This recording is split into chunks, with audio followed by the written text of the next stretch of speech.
This is Dr. Kyle with ICE, bringing you your next segment in Ask the Doc.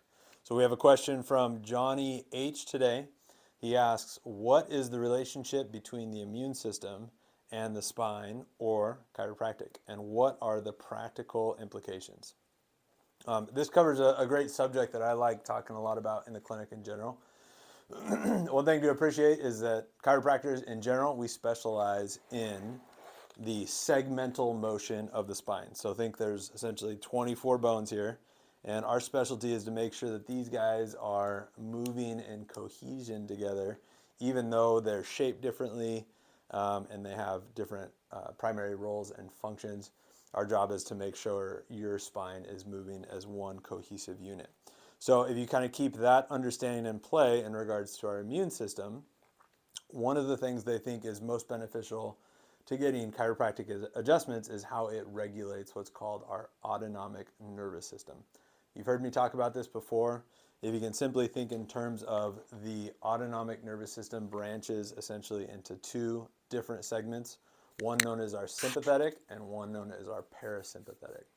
Sympathetic is classically known as the fight or flight part of our autonomic nervous system. So if you ever feel the heart fluttering effect, clammy hands, maybe a little panicky, that's typically your body's reaction that, hey, I need to fly or fight out of this situation.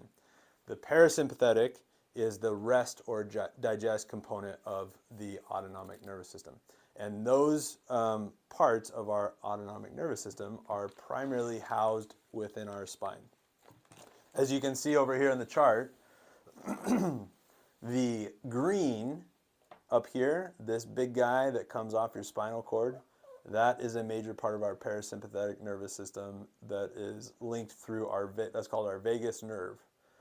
You can also see some more green down here, down around our tailbone and sacrum area, that will come and play into this as well. So these two regions of our spine, our neck and our pelvis tailbone area, play a lot into the regulation of how our body is perceived that it can be in a rest and digest situation. In between there, especially in the mid-back area, we house what's called the sympathetic part of our nervous system, and that will stimulate things to be in fight or flight. So kind of covering those backgrounds, if you can appreciate the different regions of our spine, if you have a chronically tight mid-back, say for whatever reason, restricted breathing, posture, poor muscle tone, you are stressing the area of your spine that houses the sympathetic nervous system. And that creates a stimulus for the sympathetic nervous system, which upregulates all the things that would lead us to feel fight or flight. And as I tell patients very often, the last thing you need if you're trying to run away from a tiger is a functioning immune system. So keeping in mind that if you have a chronically stressed out mid-back, it's very difficult for your body to perceive that it's in a place where it can have more of a balanced homeostasis in that regard.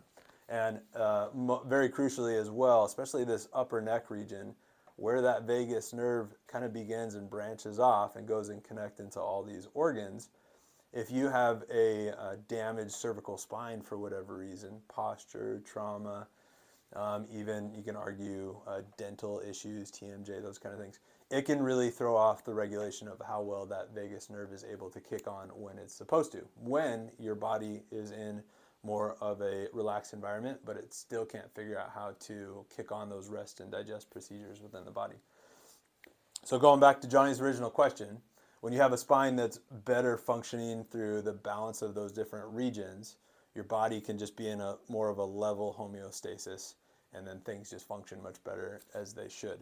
But very specifically, I know a lot of our patients benefit when we specifically address the tightness here in this mid-back, and no coincidence, they tend to have less incidences of getting sick, and when they do get sick, they tend to bounce back much quicker. So point being, chiropractic can be really good for aches and pains in the back, but as far as helping to regulate that autonomic nervous system, there's not much better that I know from my experience that can help than a chiropractic adjustment.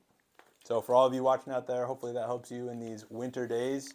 And if you have any other questions or need some advice in regards to immune system, don't hesitate to reach out to us. Thanks for watching.